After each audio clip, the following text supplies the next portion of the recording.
Ok, Erev Tov, on commence sans plus tarder. Bezrat Hashem, nous sommes lundi 15 qui se lève.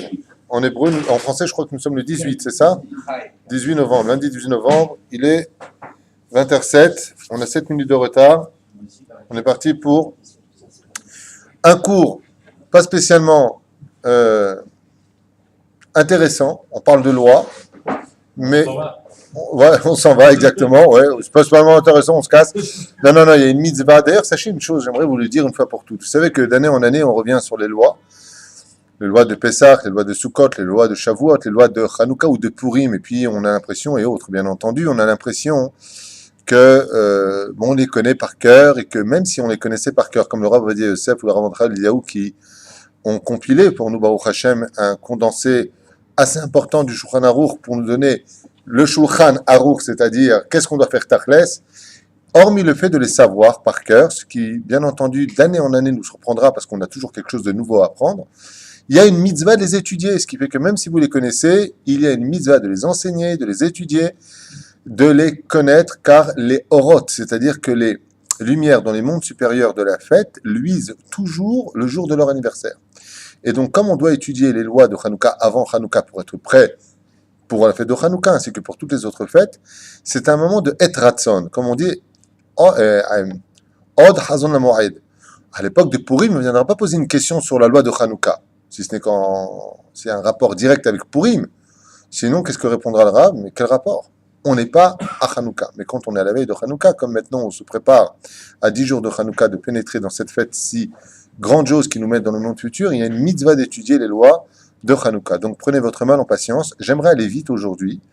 Évitez de me la ramener sur mes commentaires personnels de droite et de gauche, bien entendu, car tout ce que je dis est toujours référencé, Keikaron, mais lire les lois le plus vite possible parce qu'elles sont courtes et importantes et j'ai pris pour cela un condensé des lois du Rav Ovadia Yosef, d'accord? Donc pour les Sfaradim, à savoir qu'est-ce qui nous concerne pour la fête de Hanouka. Donc ce soir, on fait des halachot de Hanouka. Ce soir, des halachot de Hanouka, on avait déjà commencé. Vous allez être une lumière pour vous. Je vais être une lumière pour vous. Très bien, encore un allumé. Pour un refouach shelema de David Torjman, il y a de l'humour à El Moshe. David Torjman Ben Mazal, Bezrat Shem refouach shelema pour votre humble serviteur. Vechen pour ma maman, que Dieu la bénisse. Esther Bat Moucha. Et tous les malades d'Israël, partout où ils se trouvent. Alors, on avait déjà expliqué, vous vous rappelez, sur le premier cours, l'importance d'allumer avec de l'huile d'olive pure, les bougies de Hanouka, et on nous avait promis pour cela que Be'ezrat Hashem, Masechet Shabbat, celui qui allumerait les bougies de Hanouka, avec de l'huile d'olive, bien entendu, aurait le srout d'avoir des enfants qui seront Ogé Batora, qui seront Tamidei Chachamim.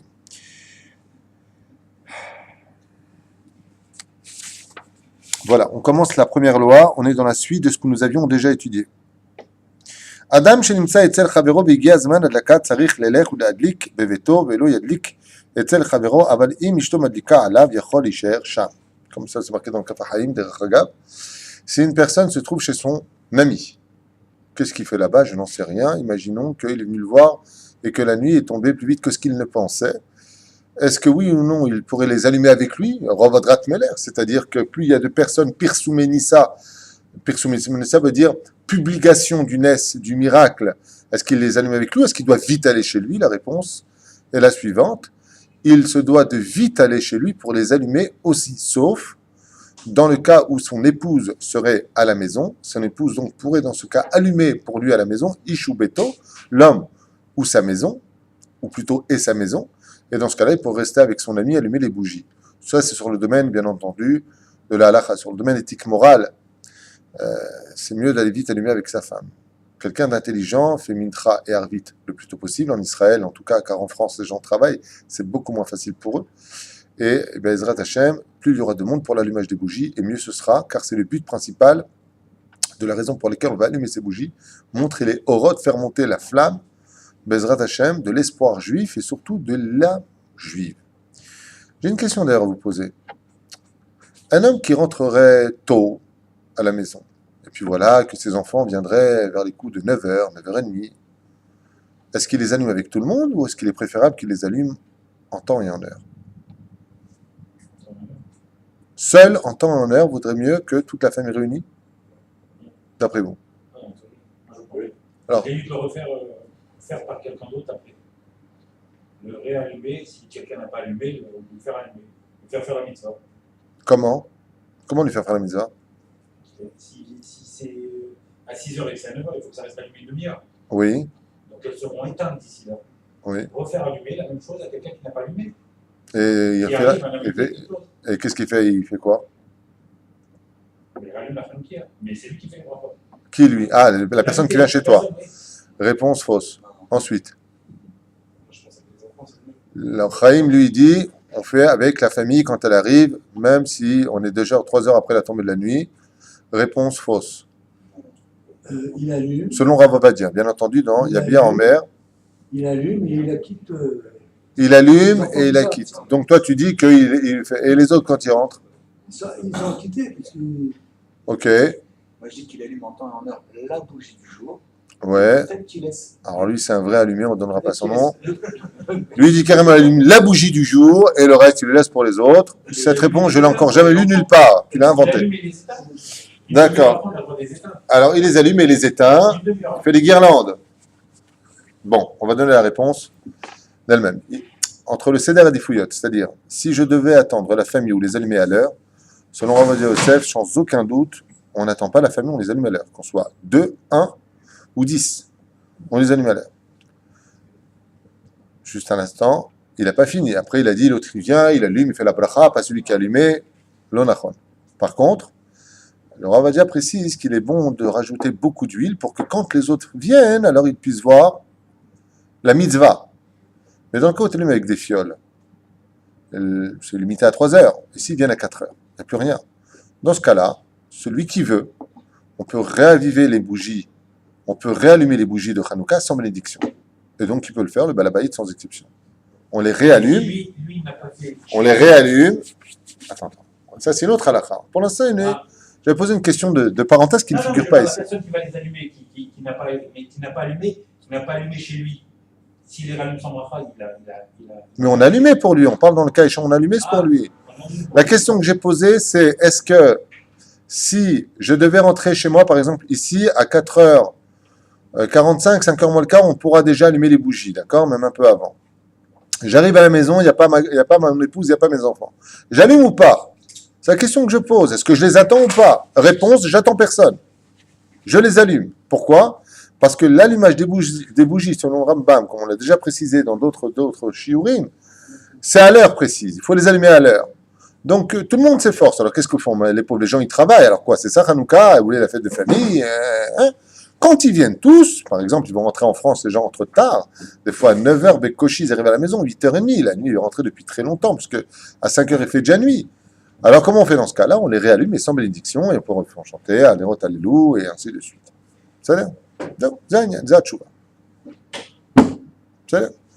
Le mieux, c'est que tout le monde arrive à l'heure à la maison. Si maintenant tout le monde arrive à 8h à la maison, alors, puisque personne n'était là pour le faire, ils le feront.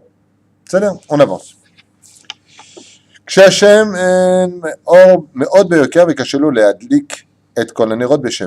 qui se passerait dans ce cas-là si une personne n'aurait pas les moyens d'acheter qu'une petite fiole d'huile? Bon, c'est une halakha qui ne nous concerne pas trop aujourd'hui, car grâce à Dieu, tout le monde a ce qu'il faut.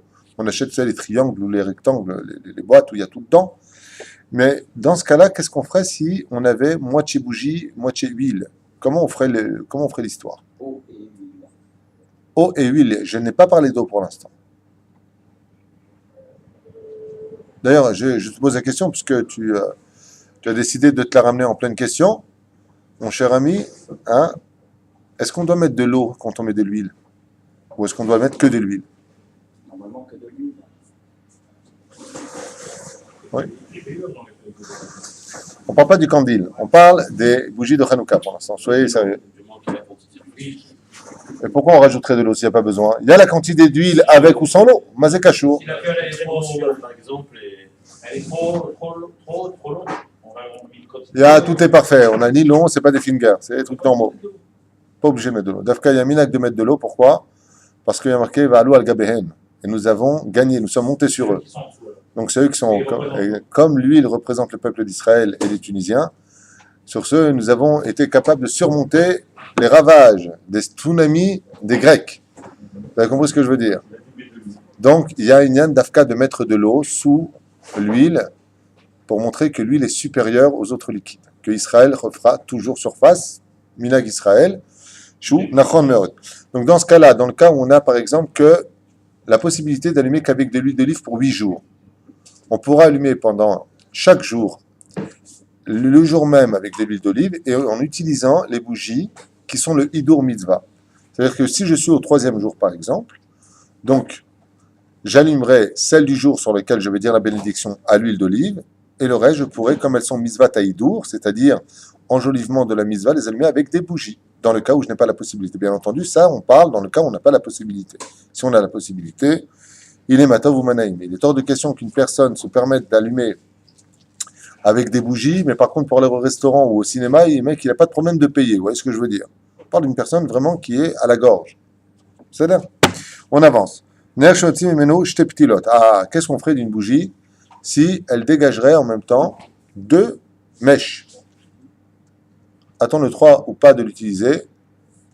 2 mèches, une bougie à 2 mèches, comme une bougie d'Avdallah, c'est tout ce que j'ai trouvé. En tant que chamash, je ne parle pas du chamash pour l'instant. Je parle. Quand je vous pose des questions ici, vous allez de l'autre côté où? On n'a pas le droit. Fadash Shelon, on n'a pas le droit d'utiliser, bien entendu, une bougie à 2 mèches, même si 2 personnes diraient, moi je prends une mèche, toi tu prends l'autre mèche.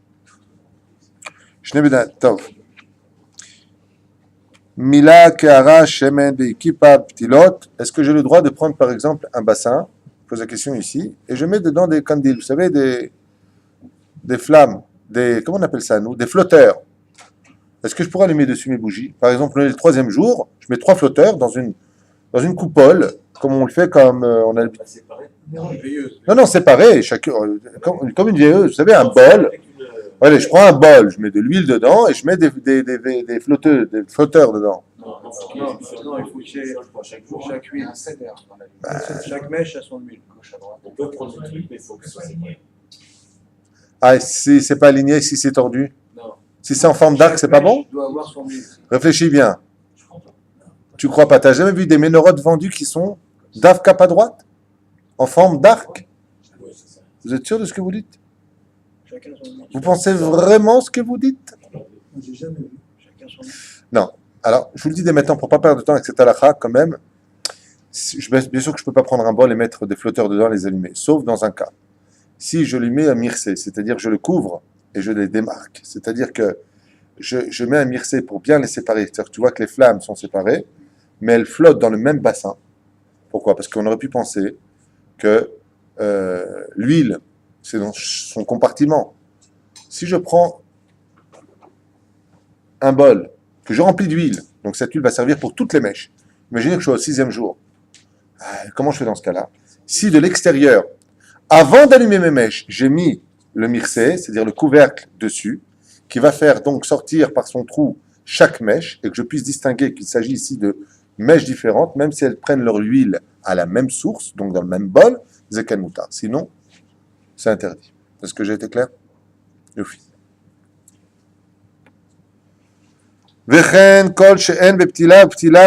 Et combien on doit avoir entre chaque pétile? Combien est-ce que... D'ailleurs, faites très attention, j'en profite pour cette halakha-là. Faites attention quand on vous vend des ménorotes de Hanouka.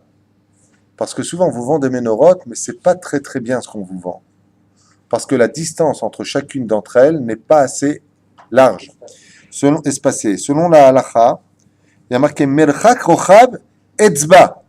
Il faut que tu puisses mettre ton doigt entre chaque bougie. Si ton doigt ne passe pas, zélo maspik. Ça fait 2 cm pour les gens normaux. Hein? 2 cm pour les gens normaux, j'ai dit. Pas pour les gens qui sont en crise de... Non, je pense que ça fait 2 cm. אבל אם יש לו, אם יש ביניהם כרוחב אצבע בפתילה בינונית, לא גסה מדי, נחשב כל פתילה לנר ואין צריך לחפות עליה כלי. טוב. כפיית הכלי הנעל צריכה להיות לפני הדלקה, c'est ce qu'on a dit tout à l'heure, il faut le mettre avant l'allumage des bougies. צריך לדקדק שנרות חנוכה יעמדו ישר בשורה. Il faudra faire attention que les nérodes de Hanouka se tiennent mamash de façon droite. Alors même si elles sont un peu espacées les unes des autres, par exemple, tu as une Hanouka qui est un petit peu bizarroïde, mais quand tu les vois droites et non pas, chas v'shalom, velo She'echad nichnas ve'echad yotze, ou echad gavoa ve'echad namour. Comme par exemple, un qui rentre et un qui sort, c'est pas bon. Une qui est en haut et une qui est en bas, c'est pas bon. Il faut qu'elle soit toute droite. C'est ça? Hanouka, Shenerotea Mesudarim Betsurat Igoul. Et donc, dans ce cas-là, il pose tout de suite la question, si tu as acheté une Hanouka qui est en forme de demi-cercle, un demi-cercle, parce que si c'est un rond, tu ne peux plus la distinguer en tant que Hanouka.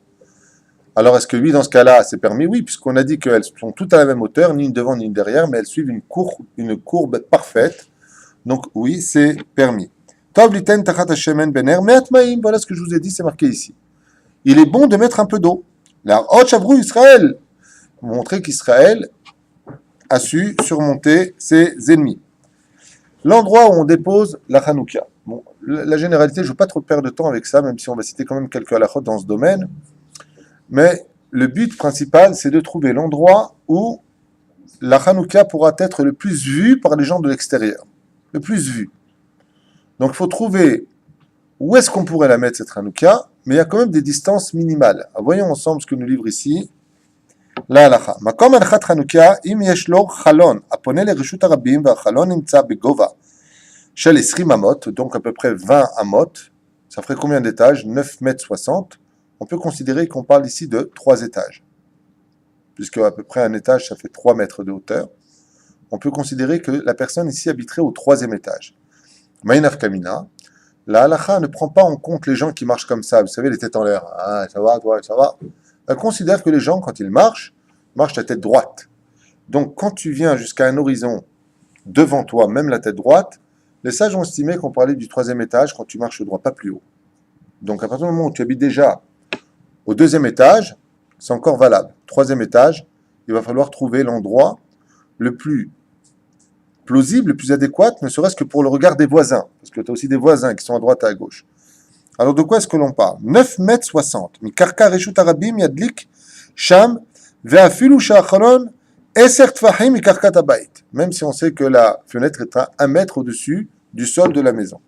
Ve'im en lo chalon, apone le reshut harabim, oh, shechalno gova. Mais si maintenant il a plus de 20 amot, ouais, et que vraiment là où il va la mettre, ça sert à rien parce que personne ne va lever la tête au-delà de cela, alors il y a une ségoula et un endroit où on devra mettre la Hanouka, qui est un des endroits les plus connus d'ailleurs de la Hanouka, c'est à la porte. Hein? Alors justement, s'il n'a pas mis, s'il met en dessous de la mezouza, il y a tzedechova, aval, on a l'habitude de la mettre d'afka. La mezouza est toujours à droite quand tu rentres, la Hanouka se trouvera à gauche. Et d'ailleurs, Ramous dans les initiales du mot Hanouka, et la personne en général qui rentre avec, si c'est un juif qui a compris la valeur des mitzvot, elle a les tzitzit sur elle. Donc ça fait les initiales de tzitzit, ça dit, ouais, même mezouza et chet Hanouka ou Hanouka. Ça fait les lettres du mot tzemach. Et tzemach veut dire la plante en hébreu. Tzemach c'est une plante. Mais dans l'Amida, quand on appelle le Melech HaMashiach, on l'appelle au nom de Tzemach. Shneimar, et Tzemach David Avdecha. Fais jaillir, fais grandir. Comment est-ce que tu peux faire grandir la venue du Mashiach? Comment tu le fais venir? Dafka avec la fête de Hanouka. D'ailleurs, vous verrez que dans le monde de cette fameuse équipe que nous avons dans le peuple d'Israël, cette équipe extraordinaire que sont les Lubavitch, quand il s'agit de Hanouka, ils sont partout, ils allument partout, ils se promènent avec les voitures. Tout le monde est allumé à ce moment-là. Et pourquoi? Parce que vraiment, Hanouka, c'est la fête de la venue du Mashiach.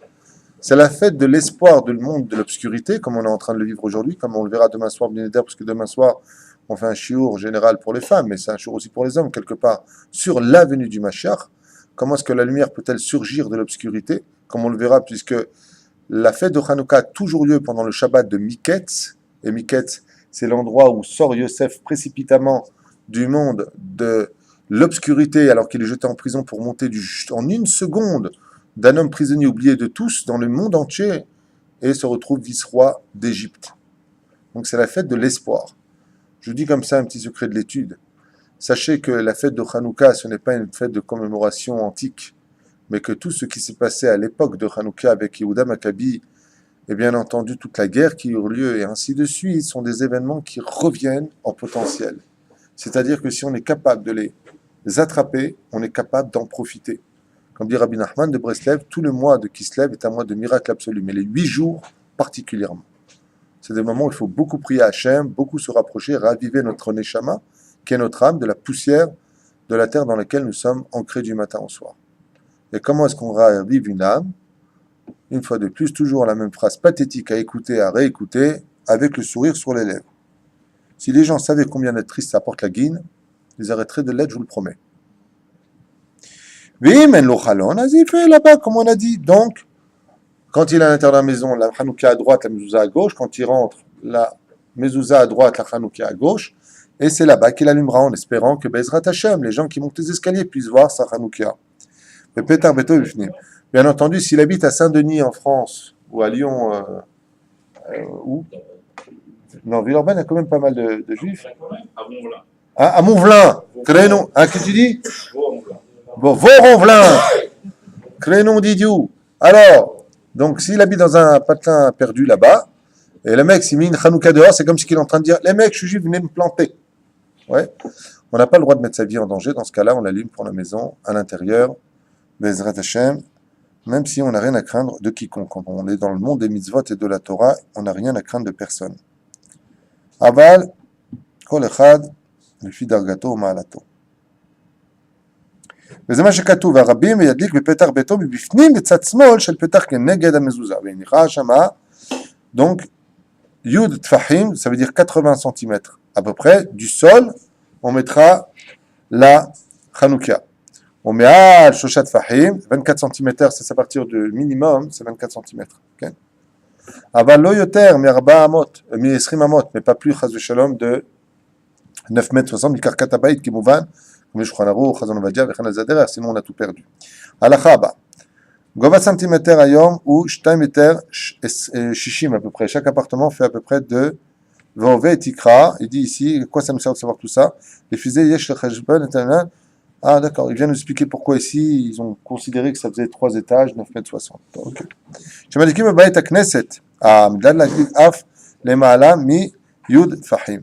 Comme on est dans le cas Haïm, quand on allume à la synagogue, étant donné que tout le monde va voir l'allumage des bougies, on les allume au-dessus de Yud Fahim, c'est-à-dire 80 cm. אם הניח חנוכיה מעל 10 טפחים או למטה מ3 טפחים, יצא ידי חובה בדיעבד. Si vous n'allumez pas dans ces hauteurs-là qu'on vient de dire à l'instant, eh bien, il sera a posteriori sorti de la mitzvah. כל המידות הנגש שחשבן גובה וכו' וכו'. On passe. אם הדליק חנוכיה למעלה מ20 אמות, יכבנה comme ça, le dit Rav Ovadia Yosef dans Chazon Ovadia, si tu t'es trompé et que tu l'as mis à une hauteur beaucoup trop élevée, par exemple de chez toi à plus de 9 mètres 60, tu l'éteins et tu la rallumes. Bien entendu, sans bénédiction. כשמדליקים בפתח ביתו, אם אין לו שם מזוזה, יניח חנוכה בצד ימין של הפתח.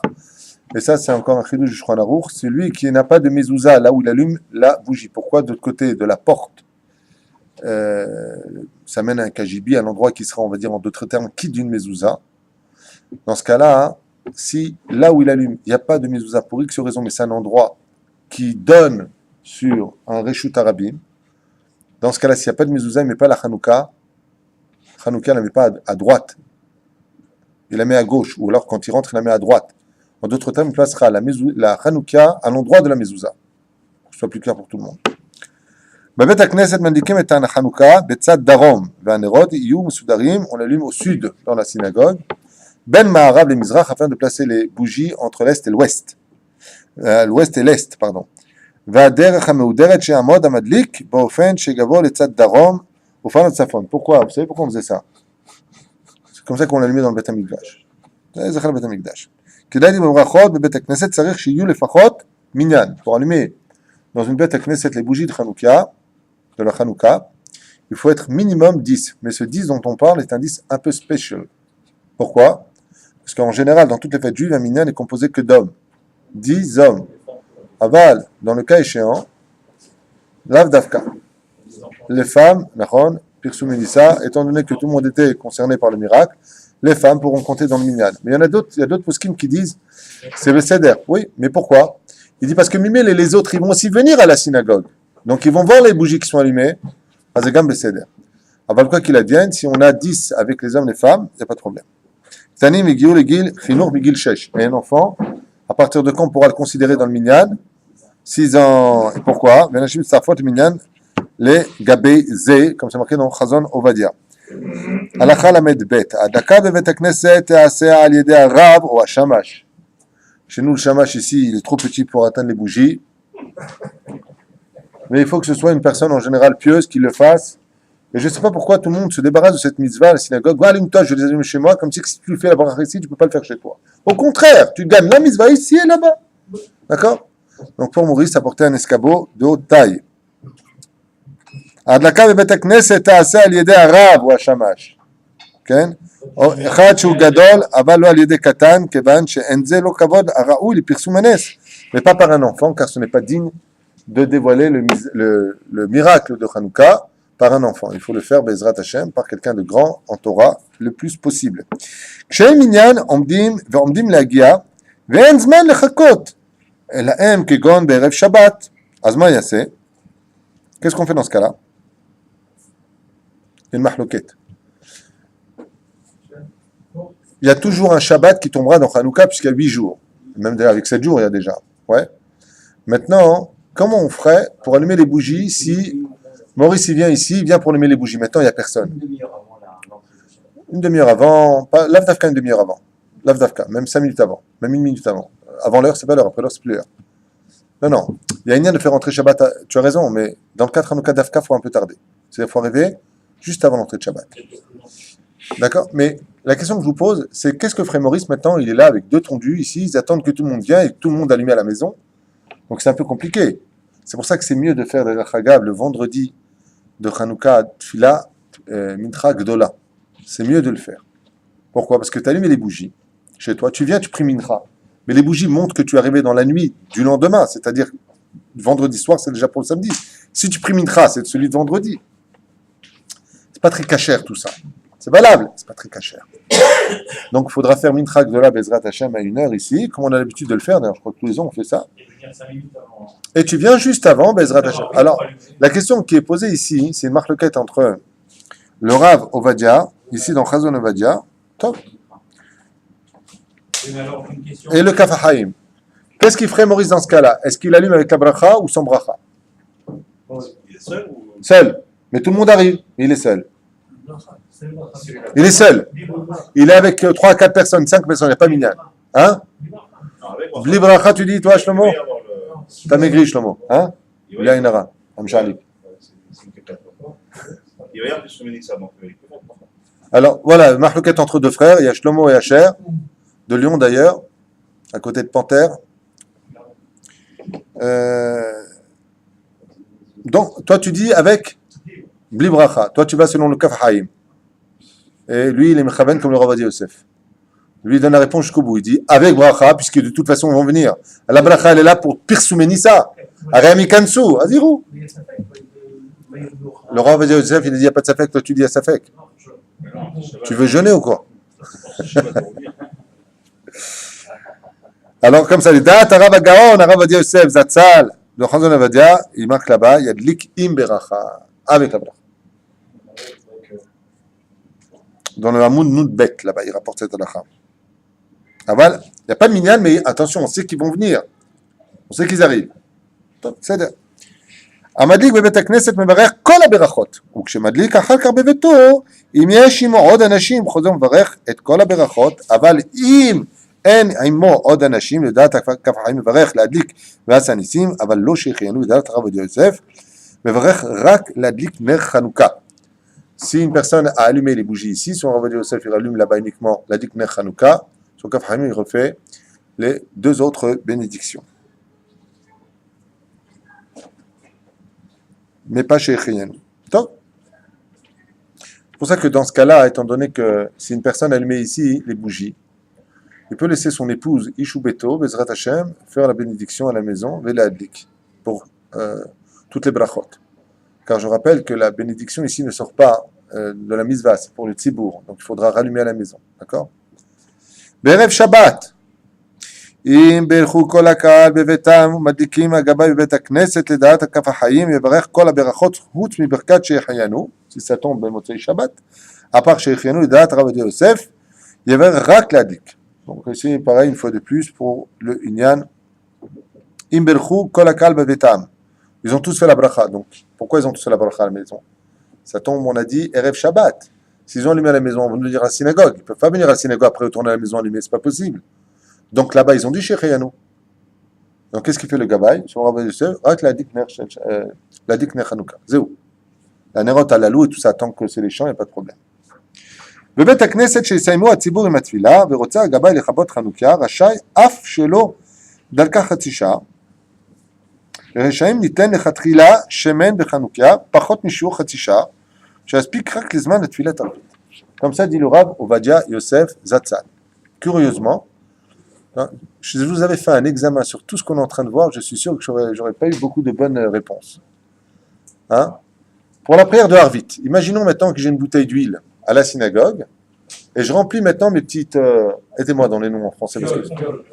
Non, je vais fiole. Bon, fiole. Fiole.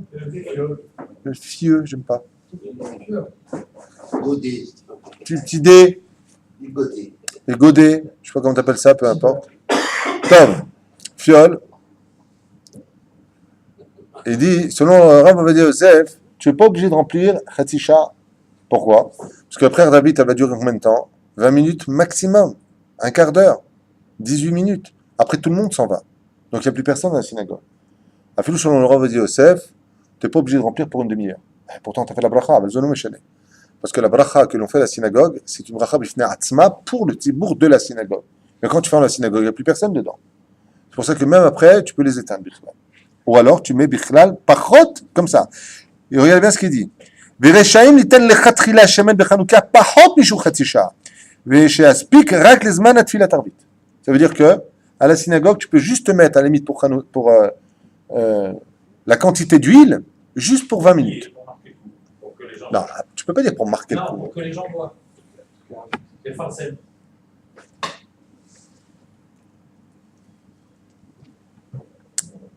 À quel moment on allume les bougies de Hanouka à la synagogue? Avant Arvit, tu prends pas de risque. Entre Mincha et Arvit, mais il y a une autre condition. Des étoiles. Non, non. Justement, les minutes de toi, tu es déjà chez toi. Toi, t'habites où? À Tombouctou, là-bas. Ouais. À l'Ashkia. Le minimum, il faut que tu sois dans l'Ashkia. Pour la synagogue, je parle pas pour la maison, ok? On va pas revenir dessus. J'avais déjà fait les lois sur les endeuillés pendant Hanouka, dans les shiur qu'on avait fait sur Hanouka. Je tourne la page. Zman, c'est dans le site. Vous pourrez voir déjà le shiur sur les lois de deuil sur Hanouka. Qui allume, fait quoi? Shechianu, pas Shechianu. Shelon Eda, Bezrat Hashem, qu'on ne connaisse que du bonheur. Zman adlakat nerot Hanouka ou betzet hakochavim ve'en le'akdim ve'en le'achar bilvad sheiten ba shemen lezman לתוכלה, בוודאי רגל מן השוק. comme c'est marqué là-bas, עד שתכלה רגל מן השוק, שהוא כחצי שעה מצאת הכוכבים. Donc le meilleur moment, on a dit tout à l'heure quand vous n'étiez pas là, est-ce qu'il est préférable d'annuler seul à Tzet HaKochavim que d'attendre toute la famille une heure plus tard? La réponse du Rav Ovadia Yosef est Chad Mashmaït, mieux vaut seul que d'attendre le Pirsum Enissa. L'heure de l'allumage est plus important que la famille réunie. Mais attention, le Rav Ovadia, il rajoute qu'il faut rajouter beaucoup d'huile pour que quand eux ils viennent, ils voient au moins que c'est allumé. Sinon, ils pourront réallumer, mais sans bénédiction. C'était la réponse de tout à l'heure.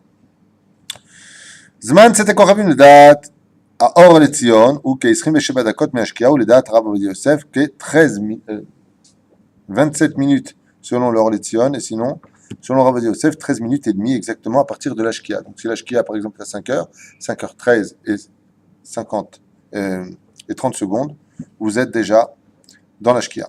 En ladik zman ben hashmashot. Par contre, un moment de doute, ben hashmashot, ça fait yom, ça fait laila, comme on dit dans Shabbat, il est évident que là, asur leadlik. Im mesupak im giaz zman tzedek kochavim ve'en lo luach shana livdok im zman mutav leagdim. Dans un cas, il dit ici une halakha très intéressante pour nous. Dans un cas où une personne ne sait pas si c'est encore l'heure ou pas d'allumer.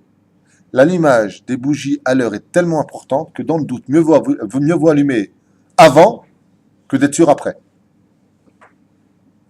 אם מסופק אם הגיע זמן צאת הכוכבים ואין לו לוח שנה, הוא לא יודע לבדוק מה הזמן, מוטב להקדים להדליק מאשר לאחר.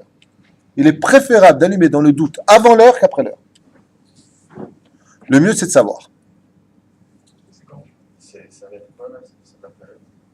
on sort d'un rite de la synagogue, on allume direct. En général, on libère les gens.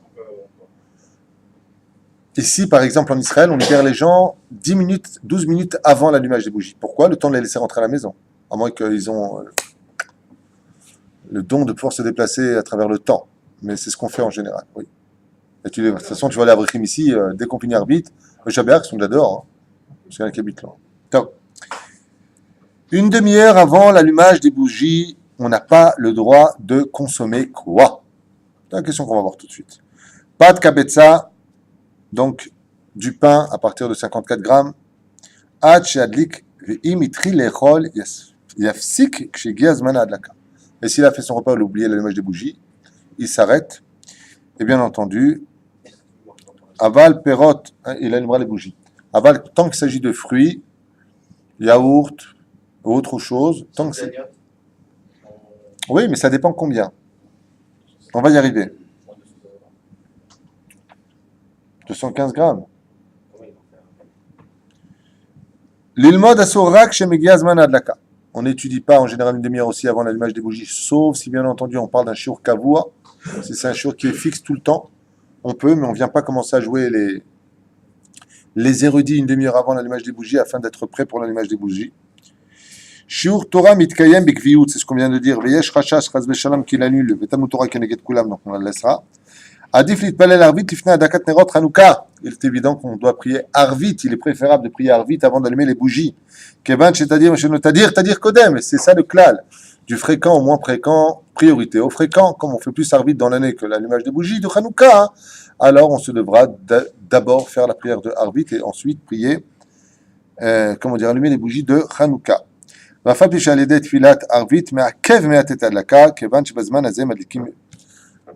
tout, Qu'est-ce qui est plus important, rite ou l'heure c'est ce qu'on vient de dire à l'instant. Arvit est plus important. Rite est plus important. Ouais. Si on n'a pas fait rite, on fait rite, on allume. Par contre, il dit comme ça, Yachin et Hanouka lifnei tfilat arvit kedei shebazman she'avod le'adlik tiya Hanouka muchana ve'lo tita'akev adlaka. Très important, Bezrat Hashem. En général, chez nous, on la prépare le midi. On prépare pour le soir qui arrive. Déjà, le midi, tout est facilement qu'il le fait à la maison. Je prépare déjà la Hanouka. Dès que j'arrive, Uleip Barbatrouk. Tout est fait.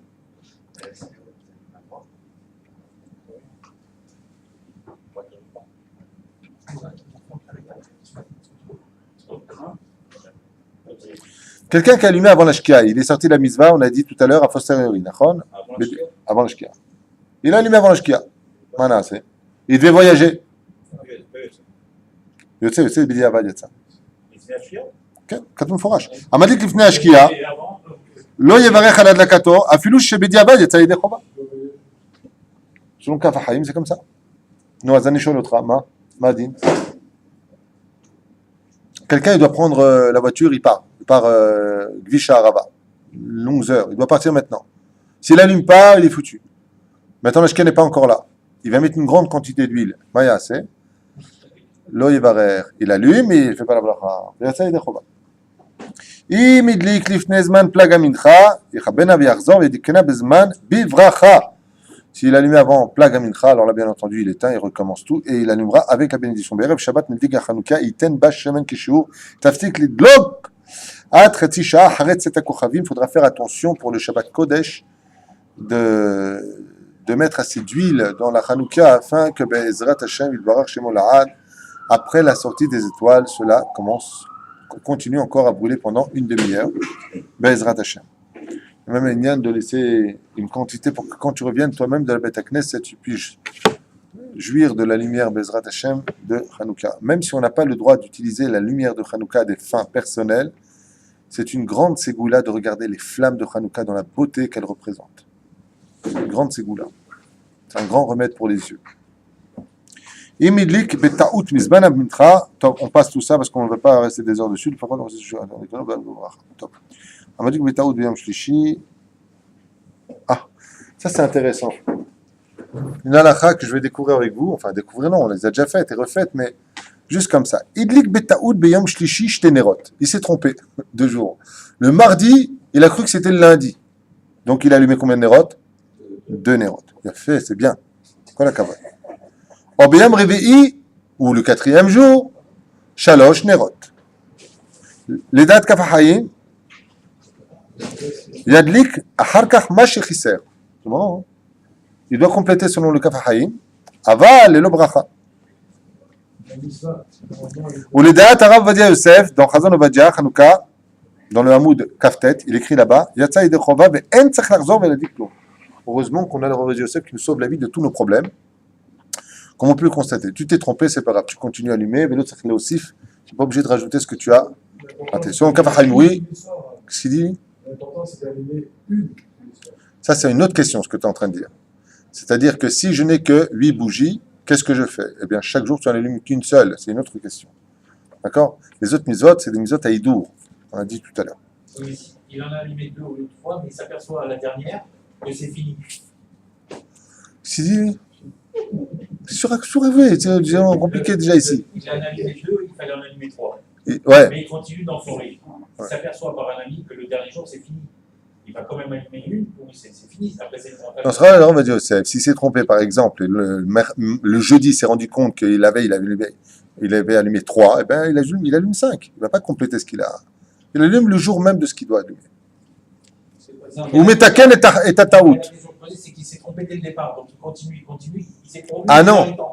Mais le dernier jour, c'est pour lui le dernier jour. Non, mais il ne continue pas. Je ne sais pas vous dire, il continue. Dans ton Shulchan Aruch, il ne continue pas dans le mien. Chez nous, il répare. D'accord? S'il s'est rendu compte que le mercredi, il avait allumé 3 bougies, eh ben, le jeudi, il ne va pas allumer 4 bougies. D'accord? La question que tu poses, c'est il s'est trompé toute la semaine. La semaine. Il est foutu. Le mec, il se trompait toute la semaine. C'est pas un bon signe pour lui. Ça nous casse le lit, le lendemain, il allume la bougie. Ça, c'est un signe que Dieu n'est pas très content de lui. Qu'est-ce que tu veux que je te dise? Un mec qui s'est trompé toute la semaine, il faisait n'importe quoi. Mais il est fou. Faut l'arrêter.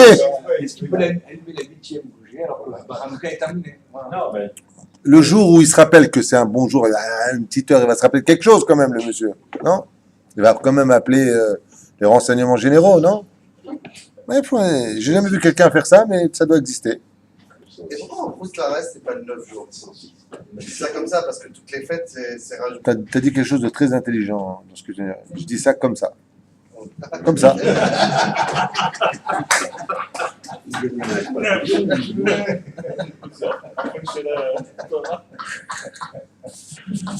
Ah, par contre, le Kafahayim, il rajoute un très beau chidouche ici. J'ai beaucoup aimé. Regardez ce que dit le Kafahayim. Si par exemple, il s'est trompé et que le lundi, non, que le mardi, on dirait un sketch. Il y a une caméra cachée. Que le mardi, non, ouais, c'est ça, que le mardi, il a allumé 2 bougies, alors qu'il aurait dû allumer 2. non. Reste-toi avec ton exemple. Rabbi, je sais que c'est compliqué là-bas, ils ne comprennent rien. Alors, 3 bougies le mardi. Bien entendu, quand je dis le mardi, c'est l'Avdavka le mardi. Le 3e jour, qu'on se comprenne bien, parce que vous m'inquiétez, vous avez vos questions après. Ouais. Le Kafahayim, il rajoute un très beau tikkun, il dit, dans ce cas-là, il rajoutera de l'huile dans la bougie du 4e jour. Donc, combien il y a de bougies le 4e jour? 4 bougies, on est bien d'accord? Mais il va rajouter la quantité d'huile pour réparer les jours d'avant. C'est combien t'as oublié là-bas? 1. Eh bien, celle du jour du 4e jour, au lieu de brûler une demi-heure, fais-la brûler 1 heure. Mais Zavo, il a acheté, ce qu'il dit ici, au nom du Kafahayim. C'est qu'on y a Mahod Yafé, Mahod Afti. Donc, quoi que ce livre-là, je l'ai depuis 15 ans, et à chaque fois que je reprends, je kiffe. Parce qu'il amène 2 déotes à chaque fois. Il amène le Kafahayim, le Rav Vadia Yosef. Chaque fois. Manien. כל השמנים והפתילות כשרים לחנוכה, אף על פי שאינם נמשכים אחר הפתילה, ואין האש נאחזת יפה באותם הפתילות, כמו שכתוב בשולחן ערוך. En d'autres termes, toutes les huiles sont valables, bien entendu, pas les huiles qui sentent mauvais, mais qui prennent du neft. Ouais. Et toutes les pétilotes, même si on va dire que ça ne monte pas spécialement bien, c'est ken kasher. Mitzvah min hamufra להדליק נרות חנוכה בשמן זית. Donc il y a une mitzvah toute particulière, on l'avait déjà citée et redite, d'allumer avec de l'huile d'olive pure. Qu'est-ce que tu veux? souvent, il y a de l'huile d'olive de partage et une olive comment soit le mieux. Ah, c'est une marque locale. J'ai étudié ça avec le Ramoud Safi il y a très très longtemps, ce que tu viens de dire. Aval, dans les deux cas, Zemouta. Le mieux, oui, oui, le Ramoud Safi, tu vois la différence dans le prix. Hein. Le Ramoud Safi, après avoir fait une enquête, à Moussaïov, nous a dit, je te parle de ça il y a peut-être 12-13 ans, le Ramoud Safi nous a dit à Moussaïov qu'après avoir fait une enquête, la seule huile en laboratoire qui a été vraiment vérifiée 100%, c'est la Carmel. Je ne fais pas de pub pour Carmel, mais c'est 100% de l'huile d'olive. Dans tous les autres, il y a un peu d'eau, il y a un peu, je ne sais pas ce qu'ils mettent exactement, pas d'eau, mais il y a un peu de mélange. Mais c'est considéré par le ministère de la Santé comme étant 100%. Tu comprends? Prends un jus de fruits que tu presses toi-même et achète une boîte de jus de fruits 100% jus de fruits de Ménicologie, tu verras la différence au niveau du goût, elle est flagrante. Et pourtant, c'est marqué 100% jus de fruits. Eh bien, ils font pareil dans les huiles. Le mieux, c'est d'utiliser de l'huile consommable. Il y en a qui sont en marque locale, ils disent, ma pitom, l'autre sarich, zarbe kesef, zebal tashrit, les mains. Il n'y a pas marqué dans la halakha, tu prendras le meilleur morceau de l'huile. Il y en a qui disent que non. Ce que tu donnes à la Hanouka, c'est la nourriture de ton âme. Quand il s'agit de te faire des salades à l'huile d'olive pure, tu sais mettre. Et pour ton âme, tu ne mets pas. Il y en a qui disent que non. Il y en a qui disent, ma pitom, que tu prends. Je crois que Yosef qui dit que c'est pas besoin. Chazon Ish, marque le 4 entre eux. Pas le Rabbi Yorbar. C'est un monde ashkenaz, mon sfarad. C'est très très longtemps. Top, le méchant. Ner HaShemesh. בשבת חנוכה לא יעשנה בפתילה בשמן האסורים לנרות שבת, שמא יבוא וישתמש באור השמש ויתה את הנר. טוב, qui ne vient pas l'utiliser pour le שבת, ça לא משנה. מזמן מן המובחר לעשות הפתילות מצמר גפן או חוטי פשתן. Comme c'est marqué dans le Shulchan Aruch, aussi le Kaf HaChaim, le mieux pour les ptilotes, c'est les mèches, c'est d'utiliser du coton ou des mèches en pishtan, en lin. Shemen shel zete orla. Est-ce qu'on aurait le droit d'utiliser des olives qui vont être concassées et pressées pour devenir de l'huile, mais qui sont encore dans la orla, qui n'ont pas atteint l'âge de 3 ans? Qu'est-ce que tu vas nous sortir? Je pense que non. Je pense que non, parce que C'est pas consommable. même si c'est pas consommable, c'est la bracha d'attendre les 3 ans. Le Rav Ovadia Yosef, il écrit dans Chazon Ovadia, la page 82, Assour l'ishtamesh b'hem bichlal. Assour la dik b'shemen ze. Je ne pas niveau fait. Tu vois, ça rejoint ce que je pensais. Le Rav Ovadia, hein, tu vois, il dit ici, lecha assour lechol, tu peux pas les consommer pour toi. Gamak assour la dik. Dans le même esprit. C'est la même chose pour la Shemitah, la Shemitah. Non, ça c'est autre chose. C'est autre chose. La orla, c'est de Oraïta. La Shemitah, c'est un safek des Rabbanan, de Oraïta. Je vous ai marqué le quête. C'est pas la même chose. Nerot asuyot, metarovet chelev chazir. Ouah. Qu'est-ce qu'on ferait dans ce cas-là? Selon Kaf HaChaim, ici, il rapporte le Kaf HaChaim, Be'ot tête. Si les nérotes que tu as pris sont faites de shahava, d'huile de porc, assour la saute. On n'a pas le droit de les utiliser. Ganav shemen migoy, homme Israël, de l'huile qui a été volée. Imen lo shemen acher la dik bo yadlik be shemen ze aval lo yivarech ala. Si on te vend de l'huile et que tu apprends maintenant qu'elle a été volée, tu es un receleur. On n'a pas le droit. Mais si tu n'as pas d'autre huile pour l'allumer, c'est où ça ou rien, alors. C'est marrant parce que cette halakha, je trouve qu'elle est très symbolique. Tu auras le droit d'allumer avec cette huile que tu vas acheter, mais tu ne feras pas la bracha dessus. En d'autres termes, il n'y a pas de bénédiction sur ce qui a été volé. Alors une bouteille de vin qui est tombée du camion, si on fait qu'il bouche avec, on ne fait pas de vin. Quel rapport? Si on a que cette bouteille. François, Oui, non, mais je pose une question. François, est-ce que tu as pris tes médicaments ce soir? Qu'est-ce que tu me parles d'une bouteille qui serait tombée d'un camion de vin? Nous, on est dans les bureaux de Hanouka. On parle. Ah, c'était un. Alpi Alakha, on n'a pas le droit de receler quoi que ce soit. Alakha meforeshet. On n'a pas le droit d'acheter. Tu fais sur le pain. T'as pas de pain? Les temps sont très durs alors. Hein. Pas de vin, pas de pain, pas de camion.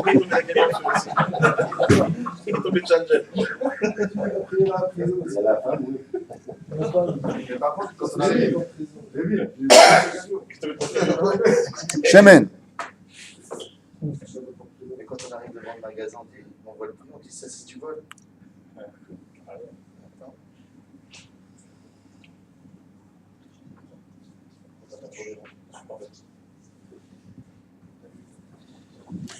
טוב. שמן של שביעית, יש מחלוקת אם מותר להדליק. Voilà ta question, elle était là. Ta question était là. Et de l'huile qui viendrait de la Shnat Hashmita, si Dieu veut l'an prochain, justement ce sera notre cas, on passera dans Shnat Hashmita. Qu'est-ce qu'on ferait d'une huile qui aurait été pressée de Shnat Hashmita? Im ou shel goyim, ou shenimkar kaka le goy al-yedei Rabbanut Harashi, mutar l'adlik. Si ça a été vendu de Be'eter Iska, mutar. Shemen shelo yifriju minut. Oula, ça serait très intéressant. Eter Mechira, pardon. Qu'est-ce que j'ai dit moi? Eter Iska. Je suis dans les banques. Eter Mechira. Tu reçois de l'huile duquel on n'a pas prélevé ni les trumot ni les maasrot. Est-ce que j'ai le droit d'utiliser cette huile pour Hanouka? Non, mais lui, il s'est cru à un jeu télévisé depuis tout à l'heure. Moi, je dis que oui. Il appuie sur je ne sais même pas quoi. Puisqu'on avait le droit d'allumer avec de l'huile volée, enfin je dis ça sans faire la prière, Donc Émile, je ne donnerai pas ton nom en public. Non, Émile, reste calme. Émile, arrête. Il est adorable. Non, Vadaï, c'est Assour. Ça appartient à Dieu, ça appartient pas à toi encore. De l'huile qui n'a pas encore été prélevée, Katoun fera shemen, shelo yifrishu minu trumot ou maasrot, en la digbo, lo nerot Hanouka ve lo nerot Shabbat, selon Ravadia Yosef Shlita. Zatzal. Le shum panim va offert. Pourquoi? C'est pas ta propriété, ça appartient à Dieu. Tu peux pas faire quelque chose, c'est pas encore à toi. Il faut prélever. Quoi? Non.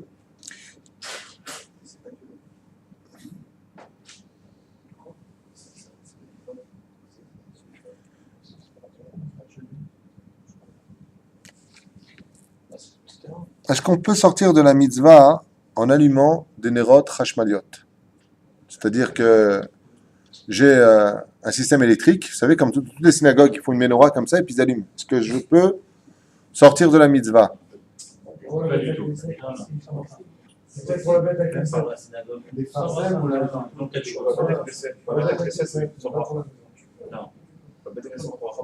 Ou tu allumes Hanouka dans la synagogue. C'est la première que tu allumes aussi pour les farcelles. c'est à Non, lui. non. Ouais, mais alors quand on allume l'électricité. לא יוצאים ידי חובת הדלקת נרות חנוכה בנרות חשמליות, נקודה. לא יוצאים ידי חובה. לא. כן, אבל זה בלי ברכה, tout le monde a ça en haut. אבל à la synagogue, tu peux pas dire la bracha dessus. Ah, bah, bli brachat, oui, pas de problème.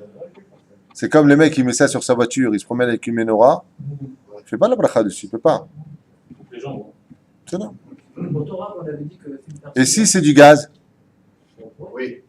donc on est passé du courant au gaz. On peut avec le gaz donc. Ouais. Ah si, alors, voilà. C'est naturel. Qui peut me dire pourquoi non? La réponse est non, Vadaï, c'est non. Ah bon? Oh, bien fait, c'est pas shoot. Oui, c'est souvent quand vous prenez la tête que vous perdez les pédales.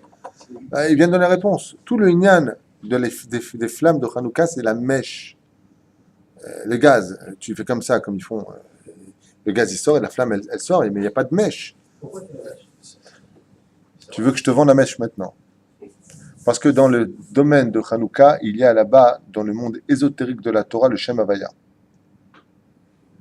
Le Keli en lui-même, Yud, Ke, Vav, Ke. Donc la mèche fait partie d'une des lettres du nom divin. C'est pour ça qu'il y a une grande importance de la préparer soi-même. Si tu retires, le nom de Dieu est incomplet. Donc il n'y a pas de dévoilement du miracle. C'est bien. הכין נרות חנוכה בנרות שבה והביאו לו שמן זית לדרת הכף החיים ידליק בשבה ואינו צריך לעזוב מה שהכין לצורך היתר המהודר ולדעת הרב עובדיה יוסף ידליק בשמן היותר מהודר. Dans ce cas-là, il s'arrêtera, il allumera avec l'huile, comme on l'avait dit tout à l'heure, selon le Rav Ovadia Yosef. Ça, on l'a dit tout à l'heure aussi, j'avance. Juste, avez dit pas d'huile de pomme, on peut utiliser de l'huile d'aliment? Enfin, je sais pas si c'est d'ailleurs, l'huile Oui, Non, On peut allumer une. On peut allumer des fioles qui restent 8 jours. Vous savez qu'on n'allume pas, bien entendu, des nérodes de Hanouka, on ne peut pas les utiliser, on ne peut pas prendre de cette... je prends là et j'allume là, et on n'a pas le droit de les utiliser les unes pour les autres, sauf si je prends la mèche et que je la sors de son contexte, sans l'éteindre pour autant. Mais est-ce que j'ai le droit de profiter de ces lumières de Hanouka pour lire, par exemple, une halakha? Arbon il beyachad dans ce domaine, selon le Kaf HaHaim. Je rappelle que le Kaf HaHaim est un commentateur du Shulchan Aruch lui-même. Il dit comme ça: Mutar livdok halakha besefer be'inyan nerot Hanouka. Selon le Kaf HaHaim. Leor hanerot, des zéou les tzorcha. Mais de quelle halakha on parle? C'est-à-dire, si tu veux étudier une loi de Hanouka et que tu n'as pas ces lumières, d'accord, pour savoir si ce que tu as fait c'est bien, tu as le droit d'utiliser la lumière de Hanouka puisque c'est considéré pour Hanouka, pour la misère de Hanouka. Aval, si c'est une halakha de Shabbat, non.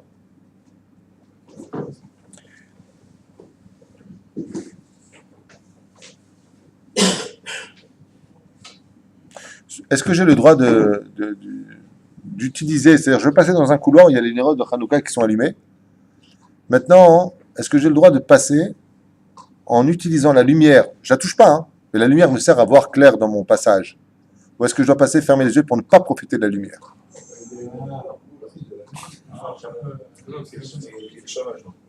Hein? יפה מאוד, Anita. בדיוק. C'est pas marqué ici, hein, mais je suis 100% d'accord avec toi. Il y a le shamash, mais je ne dis pas comme ça lui ici. Il dit comme ça: ללכת לאור הנרות אין איסור ולא צריך לעצום מעיניו כדי שלא יענה מאורם וזה לא נקרא תשמיש. Il ne rentre pas dans le domaine du shemesh, mais moi je redonnais exactement la même réponse que toi, hormis celle qui est ici. Pourquoi? Parce qu'en réalité, si je peux passer les Enaim Atsumot, c'est que je n'ai pas besoin. Maintenant, je passe, je ne vais pas faire comme ça et s'allumer. Aval, l'homme ishtamesh bahem. Maintenant, de l'autre côté, aval slicha, il y a le shamash. Le shamash peut utiliser. C'est qu'un moutar, c'est fait. Il y a un truc que je ne comprends pas avec le shamash. On doit utiliser une bougie pour allumer. Enfin, juste finir avec lui quand même. Selon le Kaf HaHaim, le shamash, on n'a pas le droit d'utiliser. Selon Rav Yosef, on a le droit. Juste que tu saches quand même, pour ta gouverne. Selon le Kaf HaHaim, il dit Assur ha-shamash. Depuis la Kabbalah, vous savez que le shamash a un digne du Kutsu du Yud. C'est-à-dire, dans le Kabbalah, le shamash, dans la halakha, il n'est pas très important. Dans le monde de la Kabbalah, c'est le premier. C'est le plus élevé de tous, le shamash. Donc, selon le Kaf HaHaim, qui explique tout selon le Ré Kadosh, en général, la majeure partie des commentaires, on avait fait pendant 8 ans le Kaf HaHaim avec mon Rav à Yerushalayim, la majeure partie des commentaires du Kaf HaHaim sont al Pisod. D'ailleurs, toutes les ségoulottes que vous voyez dans les livres, c'est souvent du Kaf HaHaim. Le Rav Yosef, il reste plutôt terre à terre, si je peux me permettre, ilchatiquement parlant, et il dit Mutar l'ishtamesh rak leor hashamash. Voilà. Qu'est-ce que tu disais? Dans les Hanouka avec les fioles d'huile, on a une bougie pour allumer les lumières fioles. Mais le shamash, on n'utilise pas le shamash parce que lui-même il est avec de l'huile. On ne peut pas s'amuser à le renverser. Il va se renverser. Bonne réponse. Alors c'est quoi la question là? Donc pourquoi on allumerait le shamash alors que j'ai déjà la bougie qui allume la première? Non, parce que Milechatchila, le shamash aurait dû être celui qui allume les autres. Maintenant, effectivement, tu as raison. Le shamash doit toujours être séparé des autres pour bien montrer qu'il n'a rien à voir avec les autres. D'accord? D'ailleurs, tu as remarqué qu'on a dit qu'Alpisod c'était un des plus élevés. Mais c'est normal, c'est lui qui allume les autres. Donc si lui, il peut se permettre d'allumer les autres, à plus forte raison qu'il est au-dessus de toute pensée. On est bien d'accord? Maintenant, si moi j'ai mon shamash qui est fait à l'huile, la halakha vient nous dire que quand je veux dire la bénédiction, je prends ma bougie, je la prends du feu du shamash et j'allume les autres. C'est en fin de compte, je fais une rallonge. D'accord. Tu comprends? Zéro. Vous avez deux façons de faire. Ou tu allumes le shamash avant la bénédiction, tu dis la bracha et tu prends. Deuxième cas de figure, ce que font la majeure partie des gens, je te le dis dès maintenant, ils prennent une bougie pour allumer une espèce de grande allumette finger, tu sais, des très très longues là. Ouais. Ils disent la bénédiction, ils allument celle du jour, ensuite celle qui vient enjoliver la mitzvah à côté, et en dernier le shamash. Mais surtout, ne jamais faire l'erreur d'allumer le shamash après la bénédiction. Parce que ça voudrait dire que tu as la bracha à la shamash. C'est assour, c'est bracha al-vatala. C'est assour. Donc, ou tu as la chita d'allumer, parce que tu as besoin de la lumière de ton shamash afin de pouvoir allumer les autres, ou alors, ce que font la majeure partie des gens, s'ils ont le shamash à l'huile d'olive, bien entendu, eh bien, ils l'allumeront en dernier. Et il faut surtout faire ça. Il faut surtout l'allumer en dernier parce que l'erreur peut être fatale de vite passer au shamash. D'accord? Mais j'insiste énormément, si vous pouvez avoir un shamash à l'huile d'olive aussi, il est mato vous manège.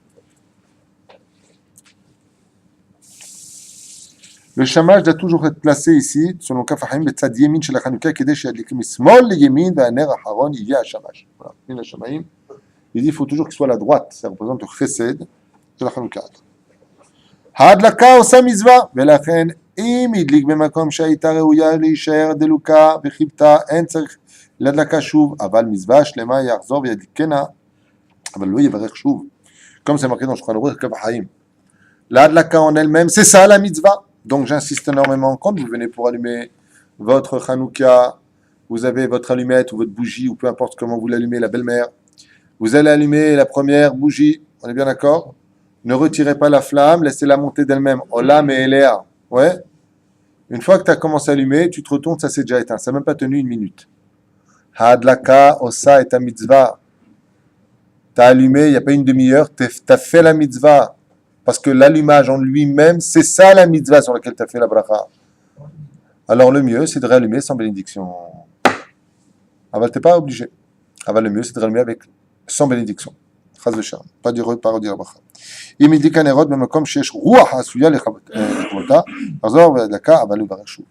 Tout comme par exemple un endroit où tu l'as mis où c'était susceptible d'être, éteint par un courant d'air, il est évident que là, tu n'as pas fait. D'abord, c'est assourd. Si tu l'as même, il est khatrila, dans un endroit où tu sais que ça va s'éteindre, que tu lui dis la bracha, c'est bracha, le batalam, il est khatrila. Mais bon, Omar, que maintenant t'allumé et que l'enfant, il est passé par la fenêtre, il a ouvert la fenêtre, ça s'est éteint. Tu retournes et tu la rallumes sans bénédiction, bien entendu. Erev Shabbat, Mchipta, Lifnei Ashkia, Patoum, la Adlaka. Par contre, le Shabbat, veille de vendredi, bien entendu, il ne vient pas à la rallumer.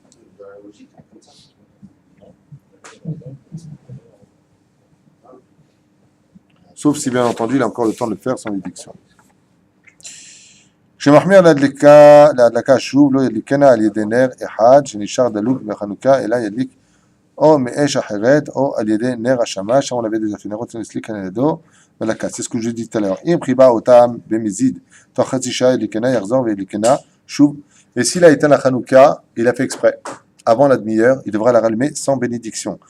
אם רואה שאין האש נאחזת בפתילת העומדת לכבתה, ça c'est important, יכבנה ויחזור, וידליקנה ללא ברכה. Si tu vois que tu as allumé une des bougies, mais qu'elle ne prend pas bien comme il faut, dans ce cas-là, il y a une mise de l'éteindre et de la rallumer, de la réparer, de bien la rallumer, Bezrat Hashem.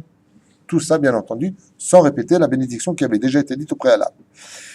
Et midik pa macheret bekosit mecheres. Voilà, c'est les vers, je cherchais à dire kosit, c'est les vers. Toi, tu m'as sorti une bêtise tout à l'heure. לא מצופה, נעשה ישן ואסור להדליק בו פעם נוספת, אבל החרס מכוסה ואחר, טוב, אוקיי.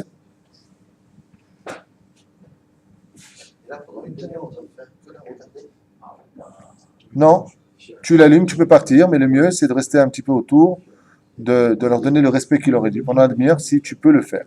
Avec les enfants, avec la femme, tu racontes des histoires de Torah, tu danses. Bezrat Hashem avec tes enfants, comme je l'avais déjà expliqué dans l'autre shiur. Il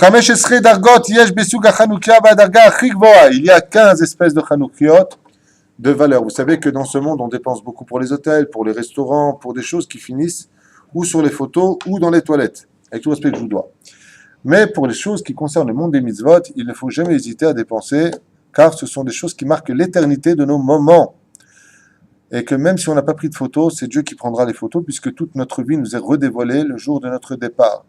Il y a 15 degrés qui correspondent au Yudke. Yudke, ça fait 15 en Gematria pour les Ménorot. Mais avant de vous citer les 15 matériaux avec lesquels on peut enjoliver la mitzvah de la Hanouka, j'aimerais vous rappeler quand même une halakha importante pour un SDF. Ah, mais on avait parlé, je crois, dans le shiur. On avait parlé de Sanachon, celui qui n'a pas de Hanouka, il pouvait regarder une personne qui était en train de les allumer, Torke di Chatzishab, et faire la bénédiction, Shassanissim, la Votun Baim, pas la dik, bien sûr. D'accord? C'est comme ça qu'il sortira de la mitzvah. Dans les 3 conditions qu'on avait citées dans le cours. Par rapport aux ampoules, je n'ai pas forcément compris parce qu'à la limite, les rabbats qui sont en France et qui font le tour. Ça n'a rien à voir. Si un SDF, il pourrait pas. Ça n'a rien à voir. On a dit que le SDF, il faut qu'il regarde la Hanouka Kshera dans la demi-heure. Il faut qu'il soit certain que ce soit dans la demi-heure. D'accord? C'est tout. Et qu'il puisse le voir.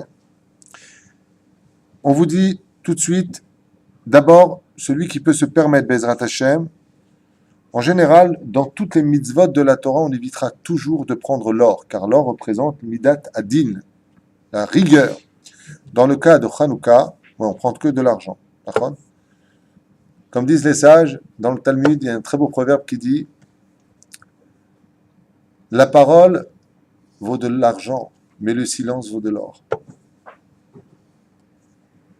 Quand tu parles des belles paroles, ça vaut de l'argent, mais si tu te tais, ça vaut de l'or. Alors, la parole est d'argent, le silence est d'or. C'est comme ça qu'on dit. Donc tu me répètes, mais à l'envers, quoi. Premier cas de figure, c'est une personne, Bezrat Hashem a les moyens, qui l'achète en l'honneur d'Akadosh Baruch Hu, avec amour et sans faire le Kaddish quand il paye, en or. Ensuite, en Kesef Ta'or. Mais l'or, dans ce cas, passe avant l'argent, et c'est très rare de trouver ça dans les mitzvot juives. Ensuite, en Nechoshet, Kalal, chez Domé les Za'av. Nechoshet, c'est en cuivre, qui ressemble à de l'or. C'est en général ce qu'on a tous. Okay? Sinon, tu prends la tuyauterie de ton voisin. Ensuite, tu as le Nechoshet Adom, ou en cuivre rouge. Ensuite, tu as en fer. Ensuite, tu as en Badil. Non. Aluminium. Oh, ouais, c'est plutôt ça. Non, en Mavdil, je ne sais pas exactement ce que c'est comme matériel, je ne me rappelle pas. Ouais. Ensuite, tu as en ferrette, c'est du plomb. C'est le fer blanc, d'accord? Avant, ils faisaient même des hanoukiyot avec le métal qu'ils faisaient pour les bottes de sardines. Donc voilà, il nous dit ici, c'est du fer blanc. Le cédère, ça va bien avec les choses. Ensuite, en ferrette, ça c'est du plomb. Ensuite, en srouchit, en verre. Celui qui a une Hanouka à la maison en verre, il est en bas de la liste, hein, je vous le dis. Ensuite,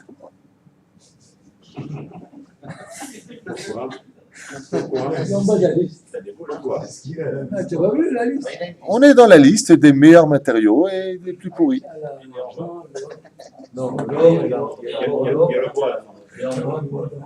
Attendez, on est comme au milieu. Ensuite, tu as le bois. Ensuite, tu as avec des os. Alors, c'est marrant que ça fasse à chaque fois réagir les gens, mais on est dans une époque moderne où effectivement ce genre de langage paraît complètement inutile à nos oreilles. Mais vous vous trompez. Pendant des décennies, on a utilisé les os d'animaux, par exemple, comme comment dire, on le voit d'ailleurs dans Shimshon quand il prend la mâchoire de l'âne. Oui. Les gens utilisaient comme serpe à une certaine époque les mâchoires de certains animaux. Alors, aujourd'hui, ça ne nous parle pas, mais sachez une chose, on pourrait utiliser une mâchoire et mettre à l'intérieur la Hanouka. Imaginons que demain on soit en guerre. À l'emplacement des dents, on prendrait une mâchoire d'âne et on ferait la Hanouka. Im en, matagid. Ouais, non. Sinon, tu prends le dentier de la belle-mère, une fois de plus. Ensuite, pire que tout, Mecheres Mitsupe Ava. Alors là, par contre, c'est de l'argile. Pire que tout. Non, l'argile qu'on a dit, c'est qu'il est recouvert quand même d'émail, quoi. Il y a beaucoup de ça qui font. Porcelaine. Voilà, c'est un peu ça, c'est un porcelaine. En dessous, carrément en argile même, c'est ça, bravo. Plus bas encore. Clipat rimon, dans une peau de grenade. Oui, peau de grenade. Encore plus bas, égoz, une peau de noix. Et le dernier, Klipat Alon. Klipat Alon. Klipat Alon.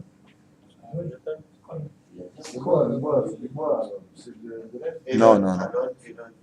On parle d'une coquille de noix.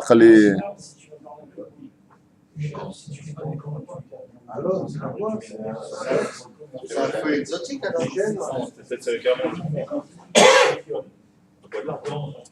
Anilo Yodé Amazon. Je sais pas. Regarde là-bas dans le. Regarde, j'ai les Ben Shushan là-bas. Regarde Alon. Aleph. c'est un chef, c'est un nom. À mon avis, c'est l'écorce. Ah, dans l'écorce. Tu prends le morceau d'écorce. Ah, un morceau d'écorce. D'accord, ça me convient. Dans de l'écorce, ça me convient. D'accord, parce que non, vous ne disiez pas ça, vous disiez le tronc de l'arbre. Un d'avoir casé le tronc de l'arbre. C'est du bois. La clipa, d'accord, oui, d'accord, mais même dans l'ordre, ça va bien. D'accord, ok. Donc le halon, c'est l'écorce. Mais c'est d'un gamour, ça me convient. C'est d'un gamour.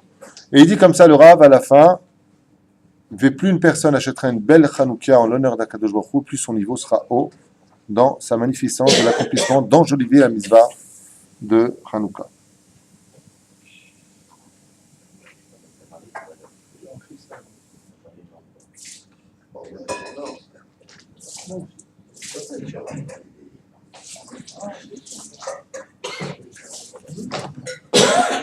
Voilà, on s'arrête là pour l'instant parce que après on passe dans un sujet mineur les nerfs. On verra ça, Bezrat Hashem, la semaine prochaine. Baruch Adonai L'Olam Amen. Vous n'avez pas parlé du beignets. Des beignets, qu'est-ce qu'ils ont les beignets? On en a parlé dans le premier shiur, comme tout.